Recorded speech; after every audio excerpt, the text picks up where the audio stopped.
There is something no one has ever really told you about our species. You've been told about ancient Egypt, about Greece, about Rome. You've been told about Gothic cathedrals, the Renaissance, the Enlightenment. You've been told about revolutions, wars, and empires. All of this history, all of this vastness we call civilization, fits into about 10,000 years. 10,000 years? Our species has existed for 300,000 years. Do the math, slowly. 300,000 years minus 10,000 years of civilization. That leaves 290,000 years that almost no one ever talks to you about. Millennia of human beings breathing, loving, dying, dreaming, feeling afraid in the dark. People for whom we have no names, no dates, no archives. This documentary is their story, not the pharaohs, not the emperors, not the Greek philosophers, the others, the first ones. The ones who were there long before anyone had the idea to write anything down. Before we go any further, I would really love to know where you are listening from tonight. New York, California, Texas, the Midwest, the Pacific Northwest, New England, or somewhere else across the country or the world. Tell me in the comments. These stories belong to everyone, and it matters to me to know who is listening. And while you're at it, before hearing what prehistoric humans actually did with their days, what do you imagine? What did you think they were doing? Leave a comment. I am genuinely curious. And if you want to keep listening to stories like this one, you can subscribe right now. It's free, and it helps me immensely. Let's return to that question. For most people, if you ask them what prehistoric humans were doing before civilization, they will answer something along the lines of, they survived, they hunted mammoths, they ran from predators, they grunted around a fire. That is almost entirely false, and the proof of this falsehood doesn't come from speculation. It comes from a skull. The year is 2015. We are in an old abandoned barite mine at the foot of a dusty hill, about 60 miles from Marrakesh, Morocco. The site is called Jebel Irhoud. Excavations had taken place there as early as the 1960s, when miners unearthed human bones mixed with flint tools and animal remains. At the time, their age was estimated at about 40,000 years. Old certainly, but nothing extraordinary on the scale of archaeology. Then, Jean-Jacques Hublin arrives. Hublin is a paleoanthropologist at the Max Planck Institute for Evolutionary Anthropology in Leipzig. French by training, he has spent a large part of his career searching for the origins of our species in the rocks of Africa and Europe. There is something about the Jebel Irhoud skull that has fascinated him for years. A slight incongruity in the dating, something that doesn't quite add up. In 2015, his team returns to the site with more precise dating techniques. Imagine this moment. You are in the heat of the Moroccan midday sun, standing in an old open-air excavation, and you are holding a fragment of a human jaw in your hands. The jaw is solid, the teeth are worn in a recognizable way, and the results you receive tell you that this individual died not 40,000 years ago, but 300,000 years ago. Hublin looks at his colleagues. His colleagues look at the numbers. He double-checks. He double-checks again. 315,000 years in reality, according to the thermoluminescence dating of the tools found on the same level. This is not a distant, vaguely simian ancestor. This is not Homo erectus or Homo heidelbergensis. This is Homo sapiens, our species, ours, living in North Africa 300,000 years ago. Our origin point had just been pushed back in a single stroke by 100,000 years. What does that mean, practically speaking? It means that if you compress the entire history of our species into a single calendar year, making Homo sapiens begin on January 1st, World War I would have taken place on December 31st at 11:59 and 56 seconds. The invention of writing? December 31st at 11:47 p.m. The pyramids of Egypt? December 31st at 11:50 p.m. And all that long period before, from January 1st until the evening of December 31st. That is what we call prehistory, what we call the silence. But it wasn't silence, not at all. Here is what we know about Jebel Irhoud and what it says about these people. The fossils of Jebel Irhoud, at least 5 individuals, adults and children, were found in association with hundreds of flint tools, not crudely chipped rocks. Tools shaped with care, standardized, following techniques that require years of apprenticeship to master. Among these tools were projectile points, that is to say, spear or arrowheads capable of hitting a target from a distance. Tools that presuppose coordination, strategy, and communication among hunters. The animal bones found on the site indicate they hunted gazelles, zebras, wildebeests, and warthogs in an environment that was then much greener than the arid Morocco of today. They used fire. Fragments of burned bone and charcoal were found in the sedimentary layers. They controlled fire, managed it, used it to cook. These people weren't surviving on the absolute edge of what was possible. They were living, and that is where the truly interesting story begins. Because the question Jebel Irhoud poses isn't who these humans were. Paleoanthropology can answer that with fossils, tools, and dating. The question is, what did they feel? What did they say to each other at night? What did they fear, desire, mourn, celebrate? And there, the bones no longer speak directly. You have to read the clues differently, like a detective working a 300,000-year-old crime scene, with half the evidence washed away by time. This documentary is going to read those clues for you, one by one, chapter by chapter. Because behind those 290,000 missing years, there is a complete human story, just as rich, just as complex, just as heartbreaking, and just as beautiful as any period you studied in school. It was simply recorded differently, in stone, in ochre, in bones, and in the DNA you carry tonight in every cell of your body. Before moving on, stay with this image, 300,000 years. A man or a woman, we don't yet know, whose jaw looks like yours, whose teeth wore down just as yours will, living in a landscape that no longer exists, in a world we would not recognize, surrounded by people whose names vanished with their final breath, and yet they made tools. They hunted with method, they mastered fire, they lived in groups, they did something that rocks and trees do not do. They were there, fully there, with all that implies, 300,000 years before you. The night is falling gently around you now. Let it come. From this skull in the Moroccan rock something begins to take shape. Not yet words, not yet images on walls, but gestures, mixtures, careful preparation. Someone, on that same African coast, was inventing something we wouldn't have recognized for what it was. The laboratory in the shell, how our ancestors mixed colors. 100,000 years ago, someone on the southern coast of Africa picked up an empty abalone shell on the beach. Not to eat it, it was already empty, but to turn it into something else. This detail seems trivial, but think about it for a second. Picking something up not for the immediate use it represents, food, shelter, warmth, but because you have another idea in mind, because you imagine a different use, because you project a function onto this object that it does not yet have. That is abstract thought. It is an act that separates our species from almost all other forms of life on Earth. And this act was happening 100,000 years ago. The site is called Blombos Cave. It is a cave set into a cliff face on the edge of the Indian Ocean in the Cape Province of South Africa. Today, you reach it by a dirt track winding through fynbos bushes, that dense, fragrant coastal vegetation unique to this part of the world. The sea is just a few hundred yards away. In summer, when the wind blows from the south, you can smell the iodine and salt all the way down into the sedimentary layers the archaeologists are patiently scraping at on their knees. Archaeologist Christopher Henshelwood has been excavating Blombos Cave since the late 1990s. He is a patient, methodical man, South African by birth, whose work has progressively transformed our understanding of what humans of the Middle Stone Age were capable of doing. In 2011, his team published a discovery that stopped the scientific world in its tracks. In those layers, in sedimentary beds dated to about 100,000 years ago, he found 2 abalone shells. They were not empty. Inside each was a solidified mixture of crushed red ochre, that iron oxide pigment found naturally in the rock, mixed with finely pulverized calcin, bone, charcoal, and presumably an organic liquid, perhaps animal fat or plant juice. Around the shells lay tools.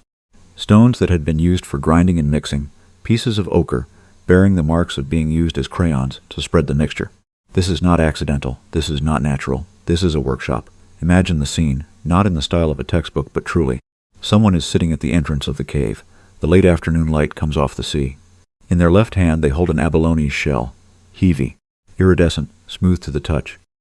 In their right hand a piece of reddish-brown ferruginous rock, slightly heavier than an apple.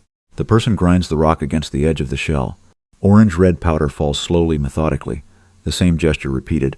Then they add something. A pinch of fine white ash from burned bones that someone else perhaps prepared the day before. They mix. They test the consistency with a finger. They add a little liquid. They mix again. They have been doing this for a long time. They have done this before. Someone probably taught them how. It is a recipe.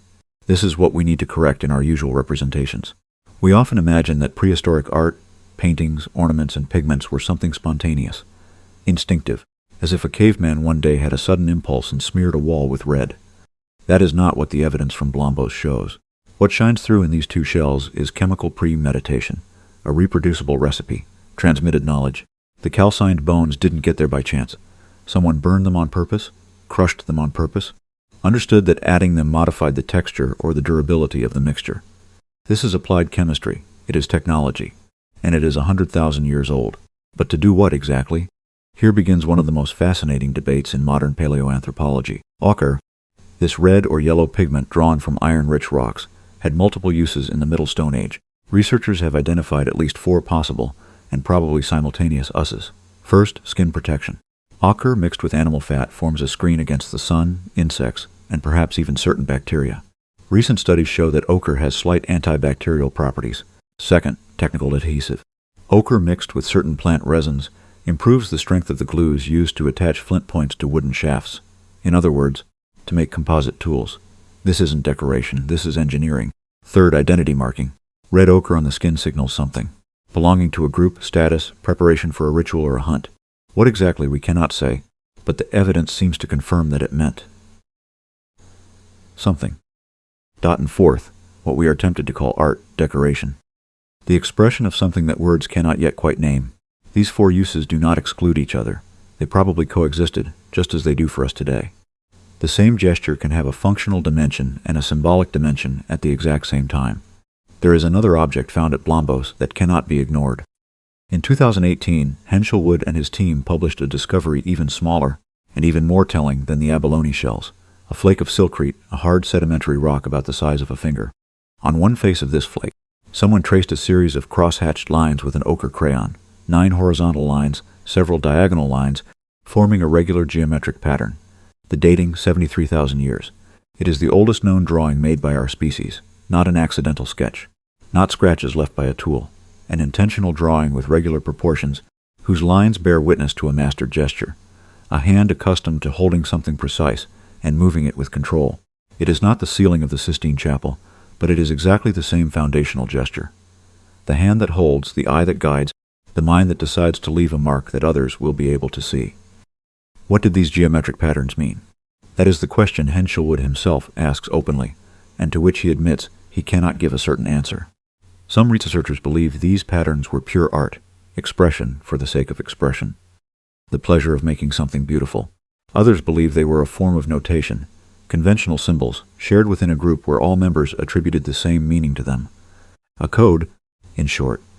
Still others think they could be both simultaneously, like Islamic arabesques, which are at once art and a formal vocabulary laden with meaning. This debate is not resolved. It perhaps never will be, and that is precisely what makes it so captivating, because it is the exact same question we ask ourselves when faced with a child's doodle or a tag on a subway wall. What did you want to say? What were you feeling when you did this? The difference is that the author of the Blombos drawing died 73 years ago, and there is no one left to ask. Stay with the abalone shells for a moment. What strikes you when you think about it is what they imply on the level of social organization. To make the Blombos ochre mixture, you first have to find and extract the ochre, which means knowing the deposits, sometimes traveling, selecting the right pieces. You have to burn bones to the right temperature. You have to collect the shells, clean them. You have to know the recipe or have learned it from someone. None of this is done alone. None of this is spontaneous. Behind these 2 shells there is a community. People transmitting knowledge. People trusting each other enough to share a technique, to teach a child how to grind the rock just the right way. People who had time. Because that, too, is a reality we have long denied our ancestors. Free time, we will come back to that. Before leaving Blombos, there is one last thing to say. The abalone shells were found sealed under several layers of sand, as if they had been deliberately hidden or protected or simply abandoned one day. Perhaps after a hasty departure, perhaps after the death of the person who used them. Someone prepared this mixture, someone used it, someone left. And 100,000 years later, someone else, wearing a hard hat and work gloves, under the white light of a South African laboratory, held this shell in their hands and understood what they were looking at. 2 humans separated by 100,000 years. The same gesture of holding something with care. The same curiosity in the face of something not yet fully understood. Let that image carry you for a moment. It is worth it.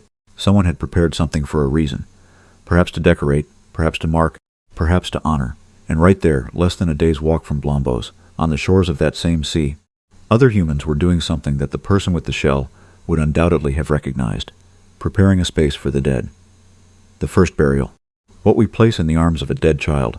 At a certain point, very early in the history of our species, someone decided that leaving the dead where they had fallen was not enough.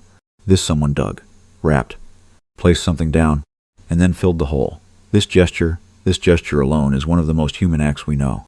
Not the making of a tool, not the mastery of fire. The intentional burial of a loved one, The investment of time, energy, and emotion into a body that can no longer give you anything in return. We are in the cave of Qafzeh in the hills of northern Israel, just a few miles south of Nazareth. The cave is large, opening onto a green valley. Excavations began there in the 1930s and intensified in the 1960s and 70s under the direction of prehistorian Bernard van der Meersch.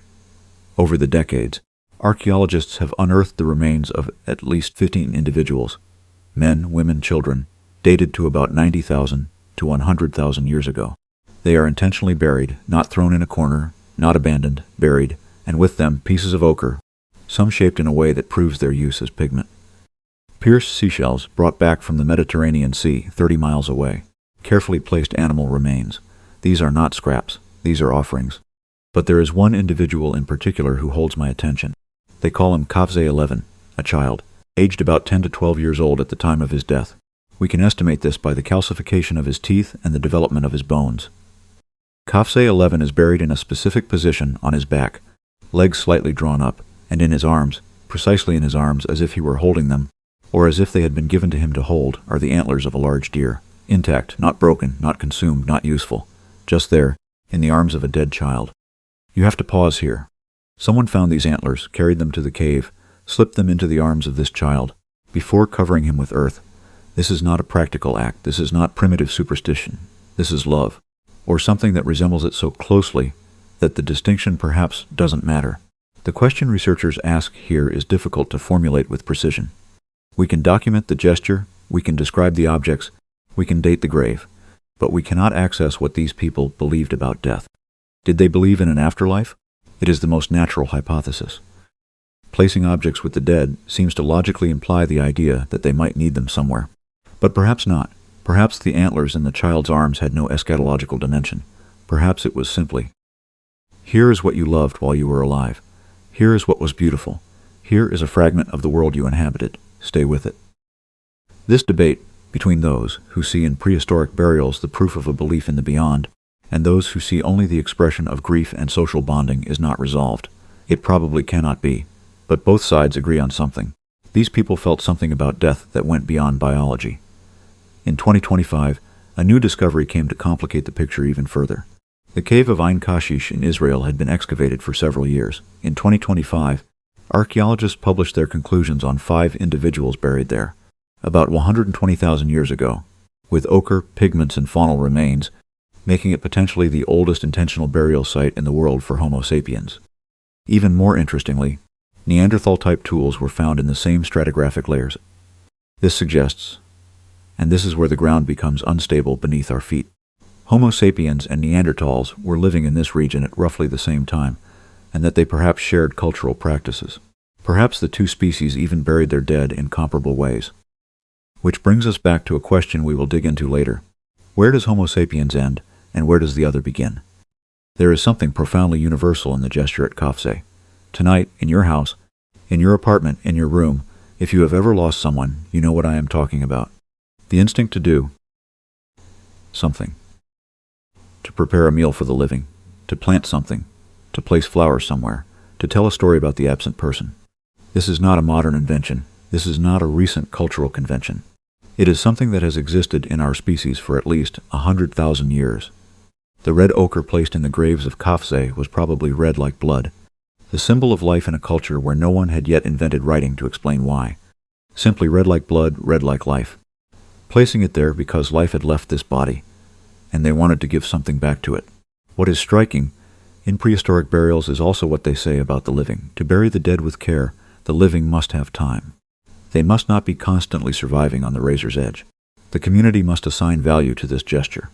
And, this is the point so often forgotten, someone must have observed the deaths of others long enough to develop behaviors around it, for a custom to form, for the custom to be transmitted, which means that the people of Qafzeh had children who grew up knowing how to bury the dead, because they had seen their parents do it, because someone had shown them.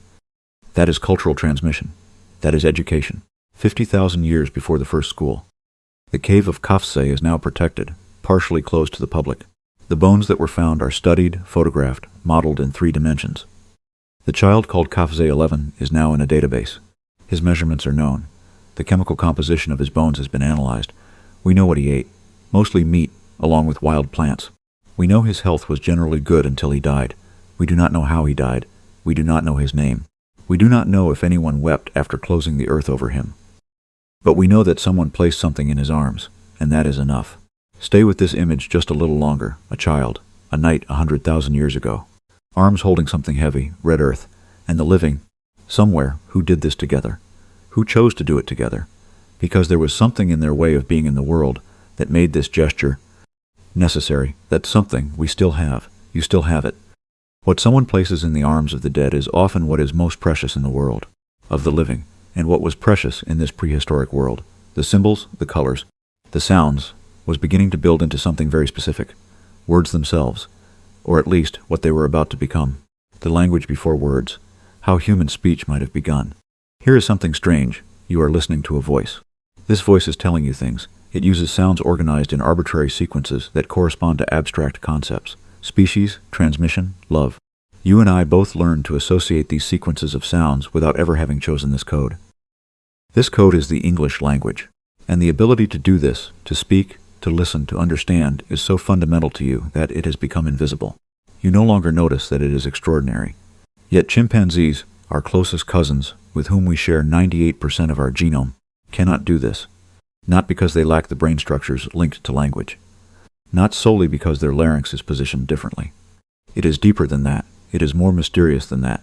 And scientists still do not know exactly when, nor exactly how, we acquired this ability. The gene most often associated with human language is called FOXP2. FOXP2 is not the language gene. That phrasing is too simple. It is a transcription factor that regulates the expression of other genes involved in fine motor coordination, particularly that of the face, the tongue, and the larynx. Mutations in FOX2 cause severe difficulties in producing speech sounds in humans, even if general intelligence is unaffected. The human version of FOXP2 differs from that of the chimpanzee by only 2 amino acids out of thousands.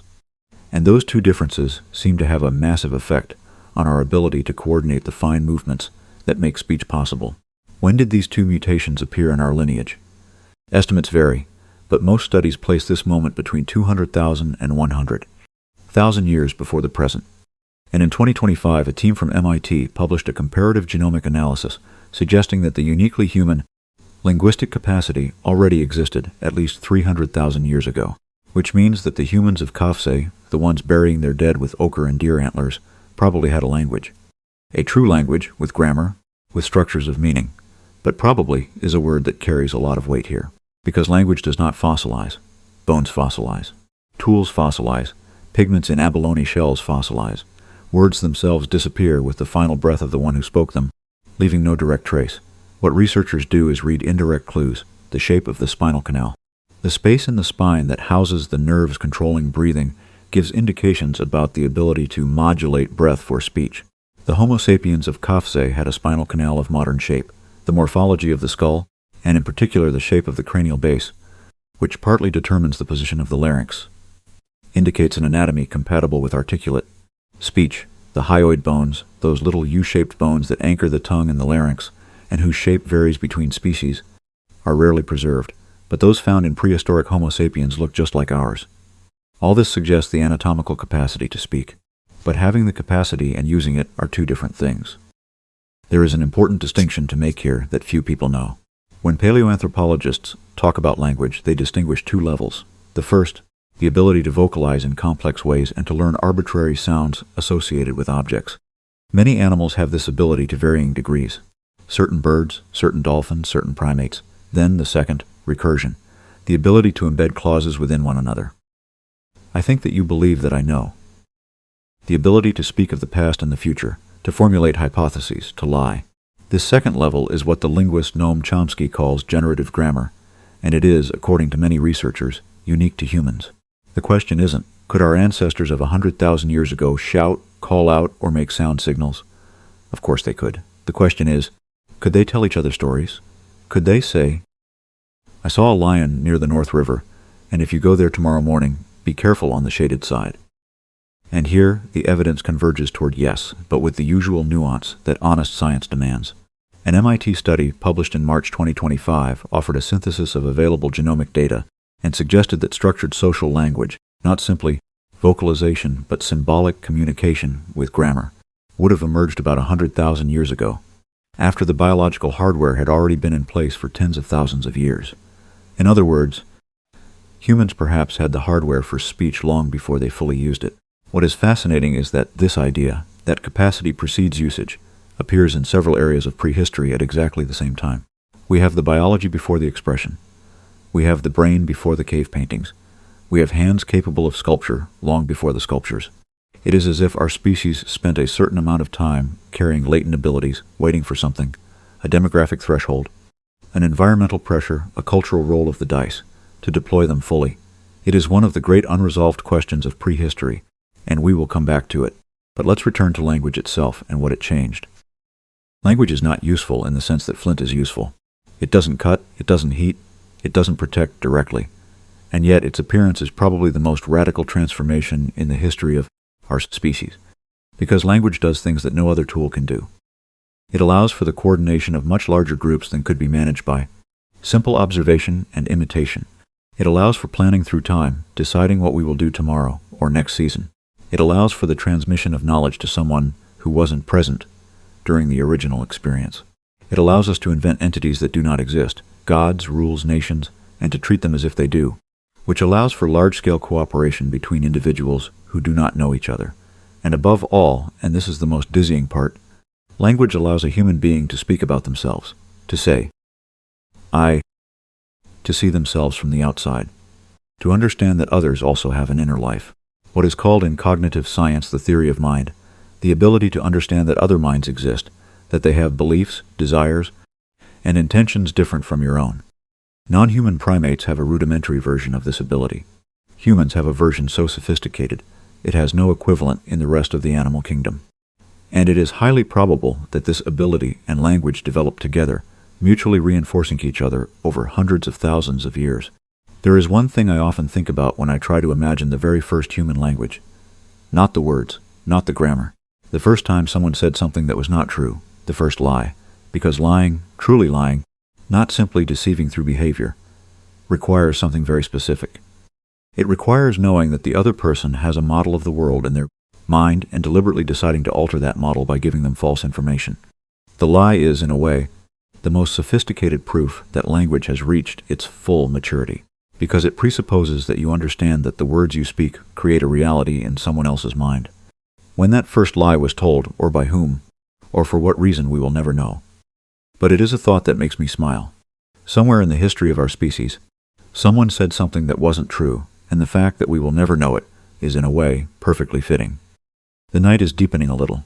It's all right. You have nowhere to be. Just think about what it is to listen, not to look, to listen. A voice in the dark. Sounds that become images in your mind. Scenes you haven't seen, but that you construct out of nothing more than vibrations in the air. This isn't recent technology. It is the oldest technology of our species. Someone tells a tale. Someone else listens and imagines. And between them, in the space of what is said and what is heard, something passes. Something essential that didn't exist before, and that will disappear if no one starts again. It was already happening like this, perhaps exactly like this. These prehistoric voices, these groups around a fire transmitting words, gestures, knowledge, didn't stay in one place. They moved, they knew each other across vast distances. And with them traveled objects that we have only just begun to understand. The invisible network. How strangers sent each other gifts across nearly 2,000 miles. 50,000 years ago there were no roads, no markets, no states. There was no currency, there was no infrastructure. And yet, objects traveled over distances that most humans of the time could never have covered in. A single lifetime. How? The story begins with a very small object, a bead, not a pearl from an oyster, but a bead carved from an ostrich eggshell.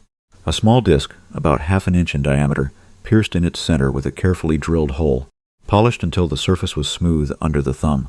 These ostrich eggshell beads, OES beads in the scientific literature, are one of the most widespread personal ornaments in African prehistory. They are found on sites ranging from Kenya and Tanzania all the way down to South Africa, over a period of tens of thousands of years. But in 2022, an international team led by Jennifer Miller and Yiming Wang published something unexpected. They compared the perforation patterns of these beads, the exact diameter of the hole, the way the edge was worked, the slight variations in technique between sites in East Africa and Southern Africa. And they discovered that about 50,000 years ago, these beads shared identical technical characteristics between sites separated by nearly 2,000 miles. This is not coincidence. This is not independent parallel evolution. This is connection. Here is what that means, practically speaking. Two human groups, one in Tanzania and the other deep in southern Africa, were making their beads the exact same way at the exact same time. Not in a roughly similar way, in the exact same precise way, making the same technical choices. For that to happen, either individuals had to physically travel between these two regions and transmit the technique directly, or intermediate chains of groups served as relays, each group learning from the next and transmitting to the previous one. Or, and this is perhaps the most fascinating theory, the beads themselves traveled, passed from hand to hand like gifts or markers of alliance, and their style traveled with them, 2,000 miles. That's roughly the distance from New York to Denver, from Los Angeles to Chicago. People who probably never met directly, separated by savannas, forests, rivers, mountains, maintained a form of visible social connection in the way they drilled their beads. This discovery challenges something fundamental in the image we have of prehistory. We readily imagine prehistoric human groups as isolated, small bands of a few dozen people living out their lives in their own territory, ignoring the rest of the world. That wasn't it.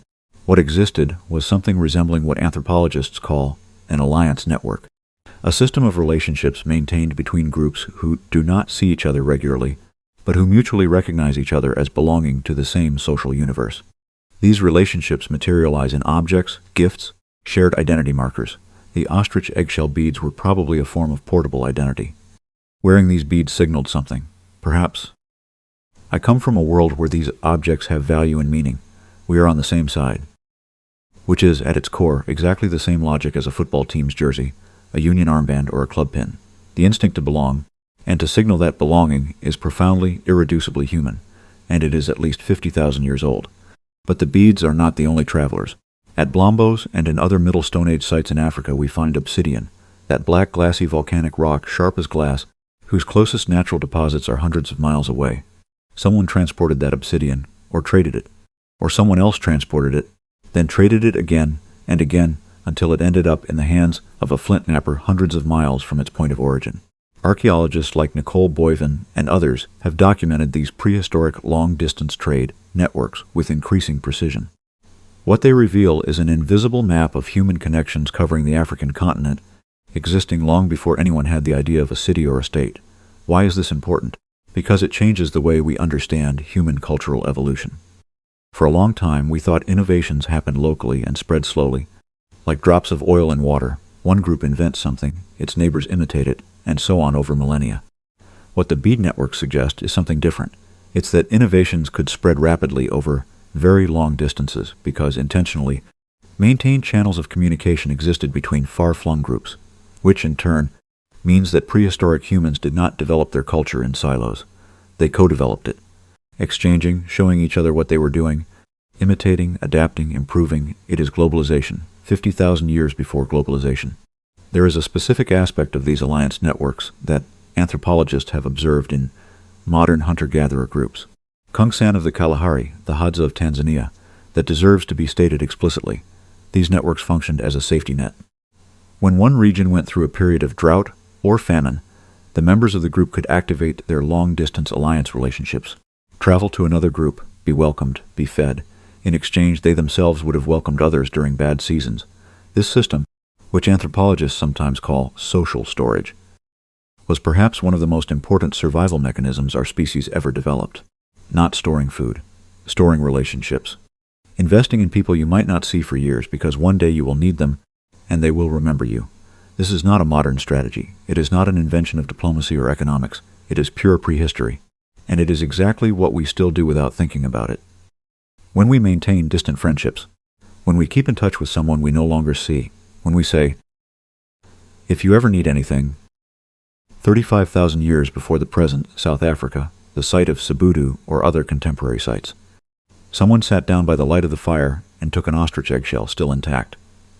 They measured the thickness of the wall at a glance, the right thickness, neither too thin nor too thick. They placed the shell on a flat stone and began to drill slowly with the point of a flint burin, turning slightly with each press. This gesture they had been doing since they were a teenager. Someone taught them. That person had learned it from someone else. The bead they are making tonight will perhaps stay in their family. Perhaps it will leave with a visitor from a distant group. Perhaps it will travel for years. passing from hand to hand until it ends up in a grave somewhere 600 miles away, resting there for 35,000 years until an archaeologist pulls it from the earth on a July morning and begins to photograph it under every light. What the bead carried over all that distance, over all that time, we cannot name exactly, but it wasn't nothing. The night is softer now. Something in this idea of strangers trusting each other across distances, extending objects to each other like hands, has something comforting about it. The prehistoric world was not a world of isolation. It was a world of ties. Fragile ties held by threads of shell and ochre, but real ties. Ties maintained because people understood, in one way or another, that their survival depended on them. Close your eyes for a moment if you like. The story continues. These threads, woven over thousands of miles, also had a fragility that the humans of that time could not imagine. Because somewhere beyond the horizon, thousands of miles to the southeast, something was building beneath the surface of the earth that would test all these networks to their breaking point. The night of Toba, when our species perhaps nearly vanished. 74,000 years ago, the island of Sumatra tore open, not metaphorically, physically. A caldera miles long, what we today call Lake Toba, exploded in a supervolcanic eruption of a violence the human species has not seen since. In a few days, about 700 cubic miles of rock, lava, and ash were blasted into the atmosphere. To give you a sense of scale, the eruption of Mount Pinatubo in the Philippines in 1991, which cooled the planet by a degree and disrupted global harvests for 2 years, ejected about 2.5 cubic miles. Toba was hundreds of times more powerful. A cloud of sulfur and ash covered the Earth's stratosphere. Sunlight was partially blocked. Global temperatures plummeted. Plants suffered. Herbivores suffered. Carnivores, of which we were a part, suffered. And according to some researchers, our species brushed against extinction. The Toba bottleneck hypothesis was first formulated in the 1990s by geneticist Stanley Ambrose. It is based on a troubling observation in human genetic data. The genetic diversity of the human species is surprisingly low for a species of our age. Chimpanzees, though far fewer in number than us today, have a greater internal genetic diversity than we do. This suggests that at a relatively recent moment in our evolutionary history, our population was drastically reduced. A bottleneck, letting only a restricted number of individuals pass through, from whom we all descend. Ambrose proposed that this bottleneck corresponds to the period following the Toba eruption, 74,000 years ago. The most extreme estimates spoke of a global human population reduced to just a few thousand individuals, perhaps fewer than 10,000. A number so small that every additional death, every season of famine, every epidemic could have been the last. What that would have meant, in practical terms, is this. Imagine a group of a few dozen people, perhaps 100, maybe somewhere in sub-Saharan Africa. Most of the humans outside this refuge have perhaps already perished. The sky has been gray for months. The plants are dying. The animals are fleeing. These few dozen people are all that remains. All the human beings alive on Earth today, 8 billion people, with their languages and cultures and dreams and children, might descend from this tiny group. If the hypothesis is correct, we are all cousins in a much tighter way than is generally believed. Not metaphorically, but genetically, physically, biologically. But we must be honest on this point. The Toba hypothesis is vigorously contested, and the debate is real, with evidence on both sides. On one hand, geneticists like Ambrose point to the low human genetic diversity and the approximate date of the bottleneck, which aligns with Toba. On the other hand, archaeologists working in India, notably on sites like Jwalapuram in Andhra Pradesh, have found stone tools and sedimentary layers located immediately above and below the Toba ash deposit. Same type of tools, same technical style, no visible break in the cultural sequence. What this suggests is that human groups perhaps survived the eruption right where they were. India wasn't emptied out. The catastrophe was terrible, but not total. These two positions are not yet reconciled. They coexist in the scientific literature, each team defending its evidence. And this is exactly how science is supposed to work. Not with a definitive answer, but with two teams staring each other down, continuing to search. What the debate does not change is this. Whether or not there was a catastrophic bottleneck at Toba, it is certain that our species went through moments of profound fragility. Periods when the global population was so reduced, a few tens of thousands of individuals, perhaps less, that extinction was not an abstract impossibility. We survived things that should have wiped us out. The question isn't just how. The question is also, what does it do to a species to brush against the abyss? There is a possible answer to this question in the archaeology of the post-Toba periods. After the crisis, between 65,000 and 50,000 years ago, we observe a remarkable acceleration of cultural complexity in Africa, alliance networks expand, ostrich eggshell beads appear in the archaeological record at increasing distances. Tools become more standardized, more sophisticated. Some researchers believe it was precisely this extreme demographic pressure that forced humans to develop their capacity for long-distance social cooperation. When you are scarce, when each group numbers only a few dozen people, alliances with neighboring groups are no longer a luxury. They are a matter of survival. Stress was perhaps, paradoxically, a cultural accelerator. It is a hypothesis reminiscent of what historians observe in much more recent periods of crisis. Societies under intense pressure innovate faster. They cooperate more deeply. They develop institutions and practices that would have taken centuries to emerge in normal times. There is something almost unbearable about imagining this period. People living without knowing their species is on the brink, without any historical perspective to reassure them. Just the cold, the low sky, the missing animals, children being born less often, the elders dying faster. And yet they kept going. They made beads, they buried their dead.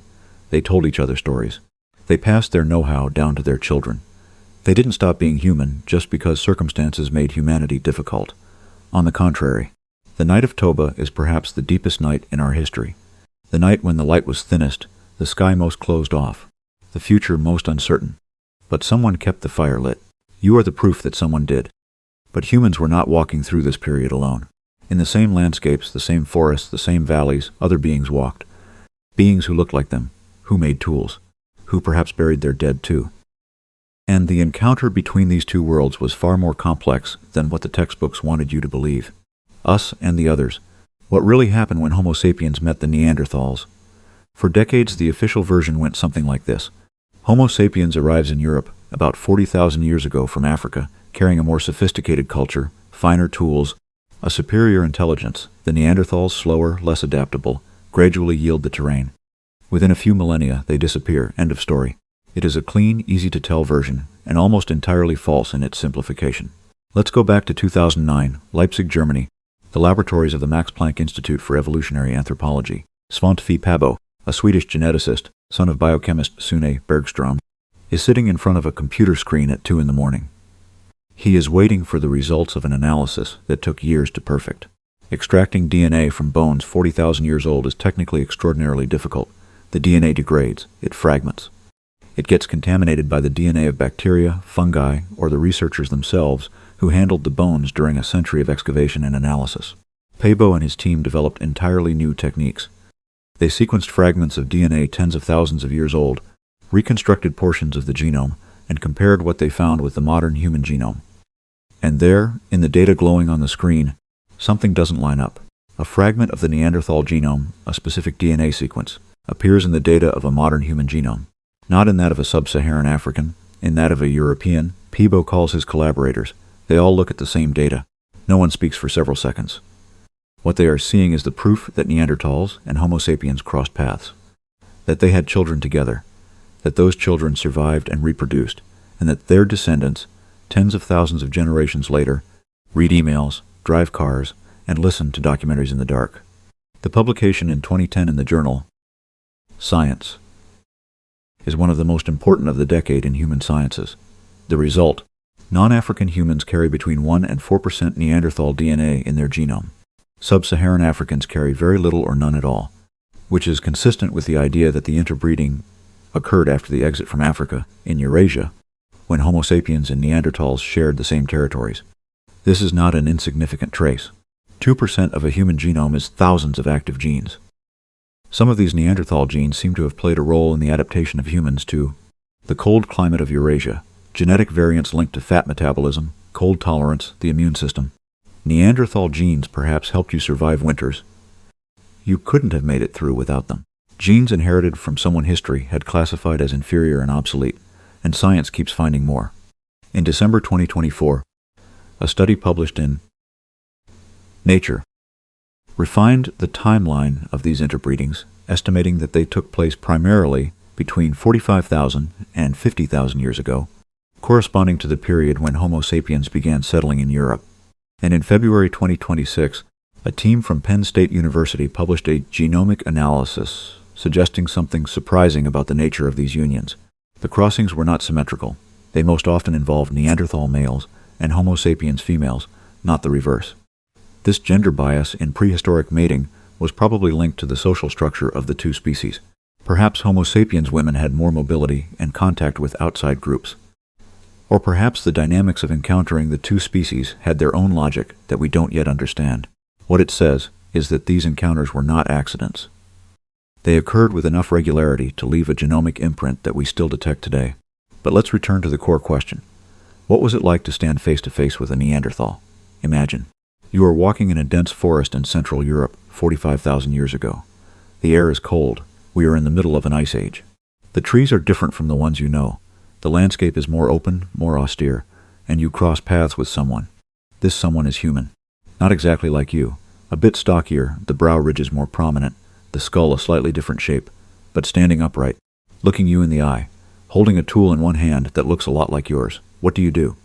The answer evolution programmed into our species seems to have been, at least sometimes, you approach, you speak, or do what looks like speaking. You exchange something, and sometimes much more than a tool. The end of the Neanderthals remains an open debate as well. The most widespread thesis today is that their extinction, about 40,000 years ago, was not due to direct violence or a brutal replacement by Homo sapiens. It was an extinction by progressive dilution. Their population, already small and fragmented, was genetically and culturally absorbed into the more numerous, more mobile Homo sapiens groups. They didn't die out. They were integrated. Some researchers go further and suggest that the Neanderthals didn't go extinct at all, that they still live, fragmented, but present, in the genome of every European, every Asian, every Native American. It is a radically different way of thinking about extinction, not as an end, but as a progressive dissolution into something larger. Tonight, if you are of European or Asian descent, there is in every cell of your body something that belonged to a Neanderthal. A fragment of someone who made tools, who knew fire, who lived in caves we also inhabited, along rivers we also crossed. Someone who looked enough like us for us to have children together, and whose traces live on in you tonight, silently in the chemistry of your cells. The night is deeper now. There is something comforting in the idea that the borders between us and others are never as sharp as we believe. That even in the deepest prehistory, the encounters between different human groups produced something new, something blended, something more complex than what existed before. The history of our species is not the story of one group marching forward alone. It is a story of encounters. Rest in that thought. These people who met in the forests of Europe, who looked at each other, approached each other, traded, living in a world where the night was deep and long. And in that night, some of them had found something that made it different. Not just the fire, something even lighter, even more ethereal, a sound. The first song and what it says about us. Here is a simple experiment. Think of the last piece of music that truly moved you. Not that you appreciated intellectually. Truly touched something in your body. A sensation that almost resembles pain or joy, but is neither one nor the other. This response, this involuntary physical reaction to a series of organized sounds, is one of the most mysterious things we know about the human brain. We don't know why it exists. We don't know exactly what purpose it served in evolution. We only know that it is universal in all known cultures, in all historical and prehistoric contexts where we have looked, and that it is very old. How old? We are in the Hohle Fels cave, in the Swabian Jura of southwestern Germany. The cave has been known to archaeologists since the 19th century, but the systematic excavations led by Nicholas Conrad and his team in the 2000s would yield extraordinary discoveries there. In 2008, in layers dated to about 40,000 to 43,000 years ago, the team unearthed several fragments of bone and ivory. One of them is a flute made from the wing bone of a griffin vulture, a naturally hollow, cylindrical bone pierced with 5 carefully placed holes, with V-shaped notches at both ends indicating how the player was to position their mouth. You can make a copy of it. You can play it. It produces recognizable sounds, a scale that resembles what the human ear perceives as musical, not random, not noise, 40,000 years. This flute represents perhaps the oldest direct proof of human music in the European archaeological record. But there is another candidate for the title of the world's oldest instrument, and it poses an even more unsettling question. In the Jebel Cave in Slovenia, a fragment of a cave bear femur was found in 1995 by Ivan Turk, a Slovenian archaeologist. This fragment has 4 aligned, evenly spaced holes. The controversy that followed lasts to this day. Some researchers, notably Turk himself, believe these holes were drilled intentionally, and that the bone constitutes a primitive flute. The dating places it between 50,000 and 60,000 years ago, and the bone comes from a layer associated not with Homo sapiens but with Neanderthals. Other researchers believe these holes could be bite marks, left by a hyena or another predator that chewed the bone. The regular spacing would be an anatomical coincidence, hyena teeth sometimes producing similarly spaced punctures. The question is not settled. But if Divya Babe is indeed a Neanderthal flute, then music is not an invention of Homo sapiens. It would be a characteristic of something broader, something that both species shared or had developed independently. What is at stake in this debate is whether music is a strictly human capacity in the narrow sense, or if it belongs to a broader category of sensitivity to sound and rhythm that several species of the genus Homo might have possessed. Why music? That is the question anthropologists, neuroscientists, and musicologists have been trying to answer for decades. One theory, proposed by Charles Darwin himself, suggests that music preceded language, that it is, in a way, its ancestor. Melodic, proto-linguistic vocalizations used to attract a mate, signal an emotion, or reinforce social bonds. Before words, melodies. Another theory, defended by Stephen Mithen and others, proposes that music and language are two different expressions of the same underlying neural capacity, the ability to produce and process organized sequences of sound in time. Music would be the emotional and social side of this capacity. Language, its propositional side. A third theory, more pragmatic but also more profound, suggests that music is primarily a tool for social cohesion. Groups that sing together, that rhythmically synchronize their gestures and actions, neurologically synchronize in a measurable way. Their cortisol levels drop, their sense of belonging increases, they cooperate better. If this third theory is correct, prehistoric music wasn't entertainment, it was social technology, a tool to manufacture trust, cohesion, and a sense of belonging in groups large enough to need something more than simple, personal acquaintance to function. There is something extraordinary about imagining the scene. A cave in the Swabian Jura 40,000 years ago. The night outside is cold, complete without any artificial light other than the fire. Someone sitting near the fire, cross-legged, raises a vulture bone to their lips and blows. A sound comes out. Not perfect, it takes time to learn, but recognizable. One note, then another, then a simple, repeating melody. Others in the cave stop. Some tap rhythms on their thighs or on stones. Perhaps someone sings, a human voice added to the vulture bone. The children draw closer. The elders close their eyes. And in their brains, exactly as in yours tonight, something lights up. A neural network that serves no other purpose than to feel what music makes you feel. The Hohle Fels flute is now in the museum in Tübingen, Germany. It is displayed in a glass case, lit from an angle to reveal the details of the holes and notches. It looks like a fragile object. It survived 40,000 years, glaciations, the disappearance of the species that lived around it. It waits, motionless. The night is softer around you now. That is what music does. Not that specific music, the idea of that music. The idea that someone, in a cold cave 40,000 years ago, sought to make something beautiful. Not useful, not necessary, beautiful. And that this search, this need to make something beautiful, is as old as our presence in Europe. As old, perhaps, as language itself. Perhaps older, but in the night, that bone flute in the cold cave was probably not the only art these people were making. The walls of the cave themselves were a space that some of them transformed, with their hands and their pigments, into something we have not yet finished understanding. The cave in the dark. What the painters of Chauvet really meant to say. December 18, 1994. In the gorge of the Ardèche, 3 cavers descend into a rocky fissure they have never explored. Their names are Eliette Brunel, Christian Hilaire, and Jean-Marie Chauvet. They are locals, passionate amateurs who have been exploring the caves of the Ardèche Plateau for years. And that evening, they follow a draft of air coming from a limestone wall on the edge of a cliff overlooking the river. They clear the entrance. They crawl. They descend a 30-foot rope into the darkness, and they turn on their headlamps. What they see makes them take a step back. Before them, on the walls of an immense chamber, are animals, dozens of animals painted in red ochre and black charcoal, running, overlapping in a fluid movement that the headlamps illuminate in fragments, creating the illusion that the beasts are truly moving. Cave lions, woolly rhinos, mammoths, bison, horses, bears. Eliette Brunel would later say that she felt as though she had walked into a cathedral. The first thing Jean-Marie Chauvet does, when looking at the animals painted on the wall, is to raise his arms and say, in a low voice, "They came here." Chauvet Cave, the name it would be given in honor of the man who led the descent, would be dated to about 36,000 years for the oldest paintings. 36,000 years. When this number was announced to the scientific community, many initially refused to believe it. Not because the dating techniques were doubtful. They have been confirmed several times since. But because what the paintings showed wasn't supposed to be possible at that date. The technical mastery is extraordinary. The lions of Chauvet are not flat silhouettes, they are portraits. They have volume, depth, and expressiveness that the animal realism of Western painting would not achieve until the Renaissance. The painters of Chauvet understood the anatomy of these animals in a way that only obsessive, repeated, loving observation can produce. Some of the figures are composite, a buffalo and a woman's body superimposed, creating a hybrid image whose interpretation remains open. Others seem to exploit the natural reliefs of the wall.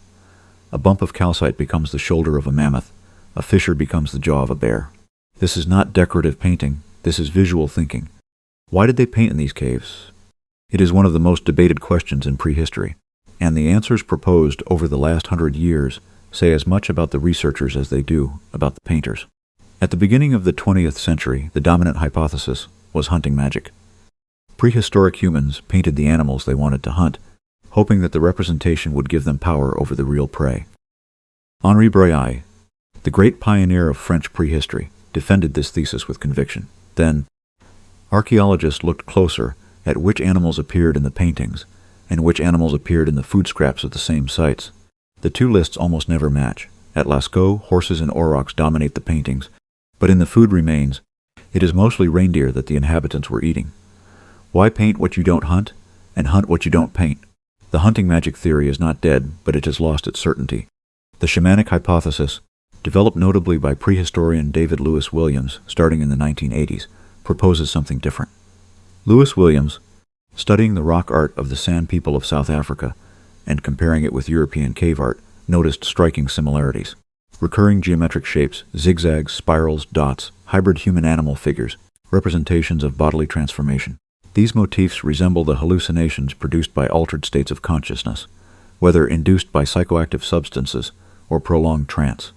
His thesis, the painters of caves like Chauvet were not artists in the ordinary sense. They were shamans.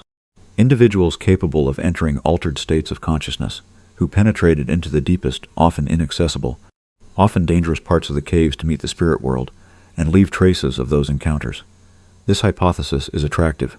It is also contested, because claims about the states of consciousness of people who died 36,000 years ago are extremely difficult to prove or disprove. There is perhaps a third possibility that neither hunting magic nor shamanism entirely captures, something simpler perhaps and more profound. These people looked at the animals. They watched them for hours, days, seasons. They knew their gaits, the way they held their heads, the musculature shifting under the skin of a galloping horse. They had for them, perhaps, something that resembles what we call awe, wonder, a desire not to let them disappear, to keep them somewhere, to fix them before they leave. This desire to capture something living before it vanishes, to say, "You existed, I saw this, and I want someone else to know." That is perhaps the deepest engine of all human art.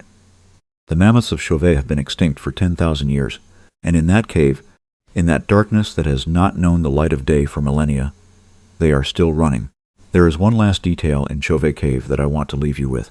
On one of the walls, a hand, a negative hand stencil. The palm placed against the rock, ochre blown all around it in dark red. It is an adult hand of normal size. We can measure its proportions. Someone stood there, placed their hand against the rock, blew the pigment, and looked at the silhouette that remained. And 36,000 years later, that silhouette is still there. It is the most direct act I know of in all of prehistory. Not an animal painting to decipher, not a tool to date. Just, here is my hand. I passed through here. I existed. Chauvet Cave has been closed to the public since its discovery to protect the paintings. But an exact replica, the Caverne du Pont d'Arc, was built a few miles away, and walking into it is stepping into something that resembles very few things you can experience otherwise. But perhaps you don't need to go there. Perhaps you already know that hand on the wall from somewhere. Something inside you recognizes that gesture. The gesture of saying, "I was here." What these people wanted to fix on the stone walls, the life, the movement, the presence of things that pass, tells us something essential about how they lived every day. And that daily life, too, was vastly different from what most of us imagine. Hunters, not savages. What prehistoric daily life really looked like. Let's pause on an image. A caveman, hirsute, hunched over, grunting, chasing a mammoth with a club, returning to the cave exhausted, eating his kill right off the bone, falling asleep in the filth. You know this image. It is everywhere. In cartoons, in comic strips, in jokes. It has become a cultural shorthand for primitive human. It is also, on almost every empirical point, false. Here is what we know about the working hours of hunter-gatherers.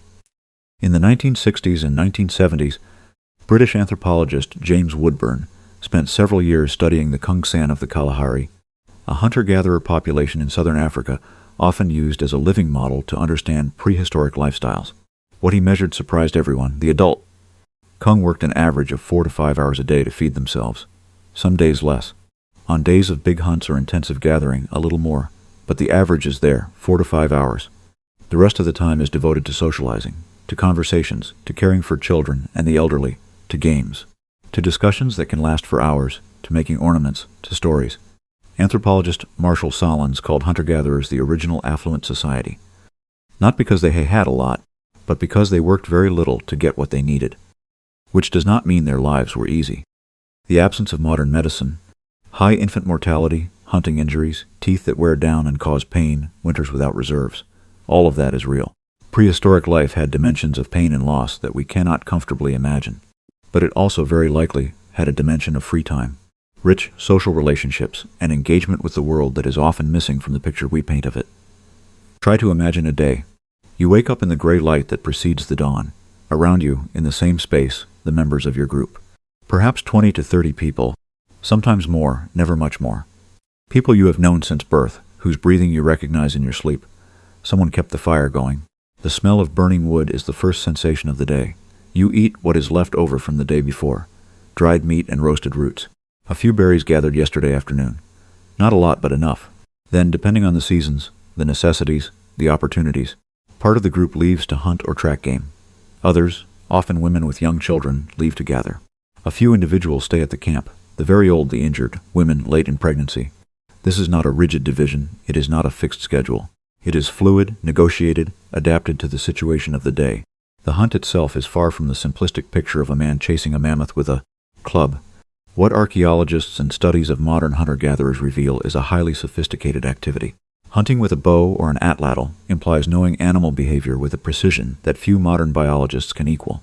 What tracks do they leave? Which species? At what time do they move? What plants do they eat? How does the wind carry human scent? This ecological knowledge is accumulated over generations and passed down to young hunters with a rigor that resembles any professional training. Traps, snares, group drive techniques. All of this requires planning, coordination, and precise communication, and sometimes often the hunt fails. And then you come back with nothing, and you have to adapt. The women. Because we cannot talk about prehistoric daily life without talking about women and what traditional representations have erased or minimized. In most hunter-gatherer groups studied, women provide between 70 and 80% of the calories consumed by the group through gathering. The hunt is spectacular, memorable, symbolically loaded, but nutritionally it is often the roots, tubers, berries, nuts, and small animals collected by women that keep the group running on a daily basis. Recent studies on prehistoric skeletons have also challenged the idea that hunting was an exclusively male activity. In 2020, the discovery in Peru of a 9,000-year-old grave containing a woman buried with a complete hunting kit reignited the debate. Other sites have yielded similar results. The sharing of prehistoric roles was probably far less rigid than traditional representations, often influenced by the projections of 19th and early 20th century researchers. Suggest, afternoon, the gathering is done. The hunters return with game that day. A deer perhaps, or some birds. You prepare, you butcher, you cook. And then something happens that has no equivalent in modern life. Everyone eats together. This is not a metaphor. It is a crucial social reality. In hunter-gatherer groups, sharing food is one of the most important social mechanisms. It is not just moral. It is the expected norm, but pragmatic. In a world without refrigerators, sharing what you have today and being shared with later is smarter than hoarding and having it rot. This logic of delayed reciprocity. I give you today what I have in excess. You will give me tomorrow what I need. Creates bonds of mutual reliance that structure the entire society. Evening comes, and that is when the real social life begins. Studies on modern hunter-gatherer groups suggest that nighttime discussions, the stories told around the fire after the day's responsibilities are done, are qualitatively very different from daytime conversations. During the day you talk about logistics, food, absent people, minor disputes. At night you talk about the invisible world, dreams, spirits, ancestors, the forces that govern things without us being able to see them. You tell stories. Anthropologist Polly Wiesner analyzed conversations recorded among the Qafzeh, distinguishing between day and night exchanges. At night, The proportion of imaginative storytelling, discussions of the supernatural, and tales increases dramatically. The campfire vigil, this moment of gathering where stories circulate, is not an invention of medieval peasant Europe. It is perhaps one of the oldest practices of our species, and you tonight, listening to a story in the dark, are perhaps its direct continuation. There is one last thing to say about prehistoric daily life: competence. Prehistoric humans were not less intelligent than we are. They were not less capable. They were people who had the exact same brain as us, with the same capacity for learning, the same memory, the same imagination. But they used it to master a radically different set of knowledge than ours. A Paleolithic hunter-gatherer knew the names and properties of several hundred plants. They could read a landscape like a text.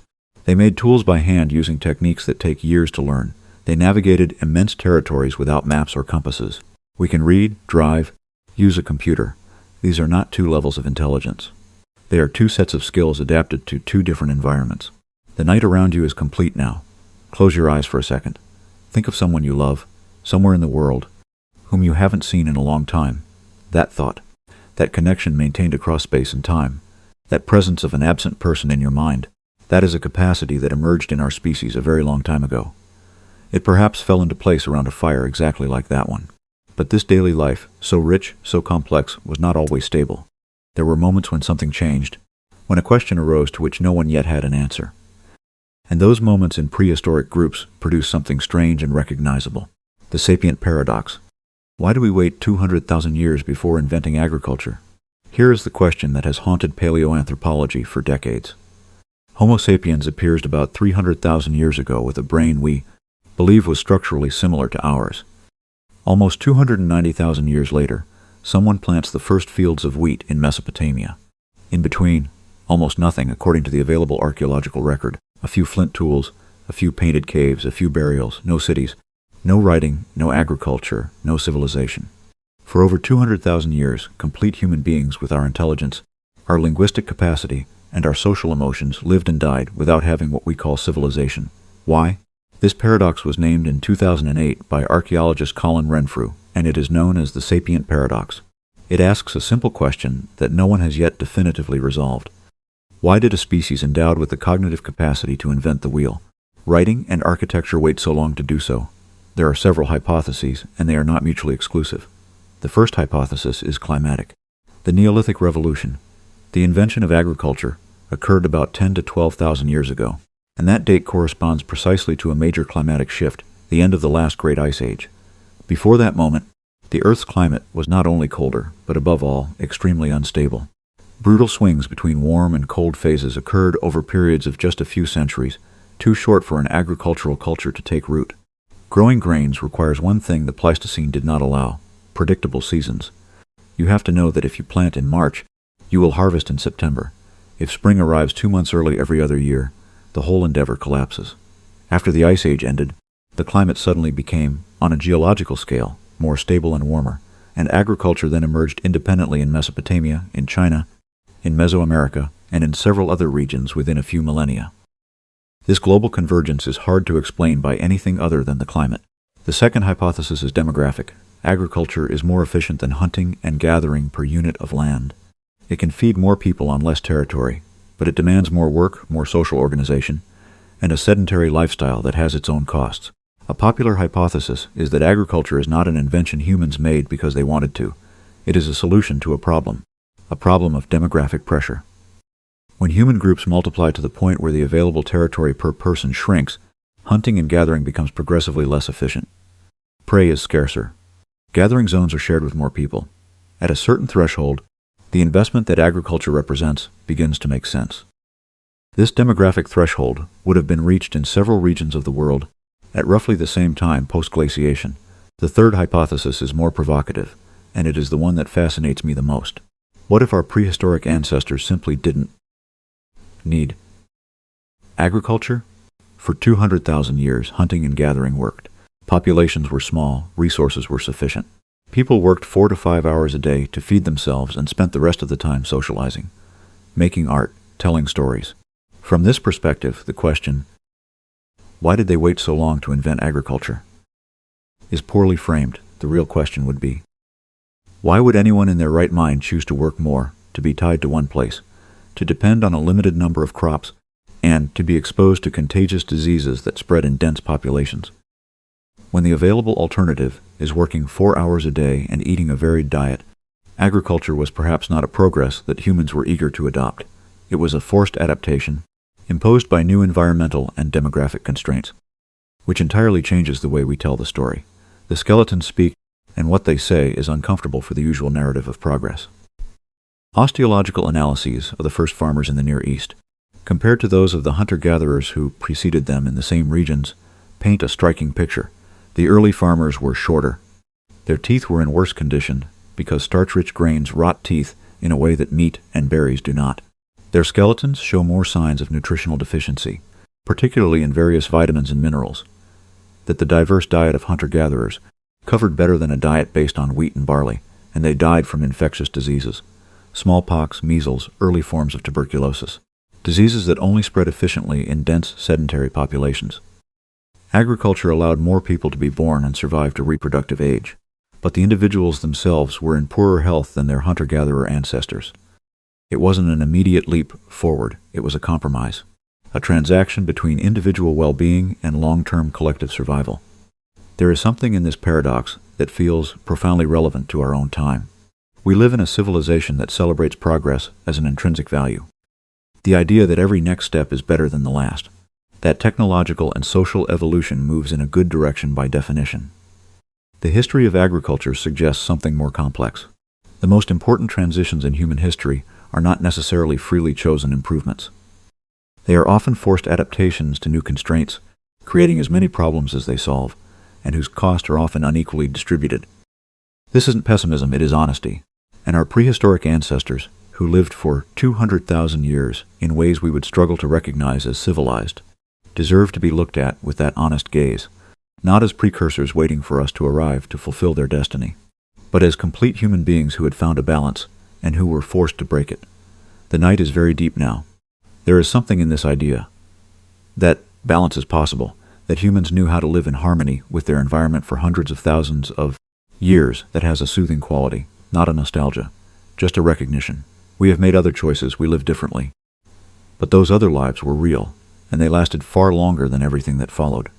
What those humans carried through 200,000 years of daily life, of hunting, of night fires, of mourning and birth, didn't evaporate when the first field was plowed. It went somewhere, it stayed somewhere, and that somewhere is perhaps closer than you think. What you still carry, the legacy of the missing 100,000 years. It is late, you are lying in the dark. The world around you is silent, or almost. Before I let you drift off to sleep, I want to tell you one last thing. Something true. Every automatic response you have in your body tonight has a history. The way you turn your head if an unexpected noise comes from the hallway. No decision, no reflection. Just the body moving before the brain has had time to comment. That reflex is very old.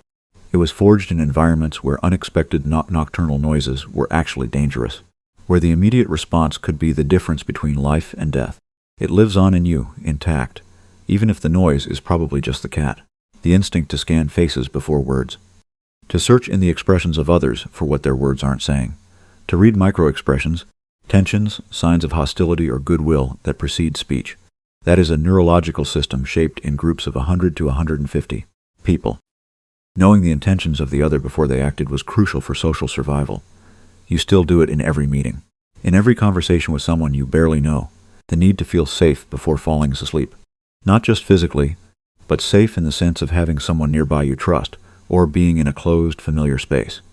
That is an ancient requirement of the nervous system, built in nights when sleeping alone and exposed was objectively risky. You are not irrational, you are prehistoric. We all are. This is what those 290,000 missing years actually produced. Not cities, not roads, not archives. You. Your ability to be moved by a melody you have never heard, because something in your brain responds to musical structures in a way that transcends learning, that is inscribed deeper than habit. That ability emerged in caves and clearings around fires on nights exactly as dark as this one. Your ability to be moved by a story you know is fiction, to cry for characters who do not exist, to feel hope or fear for imaginary situations. That capacity is the flip side of the same coin as recursive language, as the theory of mind. It fell into place perhaps 100,000 years ago, perhaps more. Your instinct for generosity, the fact that you feel something when you help someone, a satisfaction that is not entirely rational. a pleasure that economists have a hard time modeling. That comes from hundreds of thousands of years of living in groups where generosity was rewarded and selfishness was punished by social exclusion. Generosity was not a virtue that civilization taught you. It is a preference that evolution placed in your body. There is something else you carry. If you are of non-African descent, European, Asian, Native American, Oceanian, you carry in every cell of your body between 1 and 4% Neanderthal DNA. This percentage is not symbolic. It is functional. Active Neanderthal genes in your genome, some linked to the immune system, some linked to metabolism, others whose role is not yet entirely understood, shape your biology in a measurable way. People whom history long represented as brutal, primitive, doomed, live on in your cellular chemistry. Their adaptations to European winters live in your body.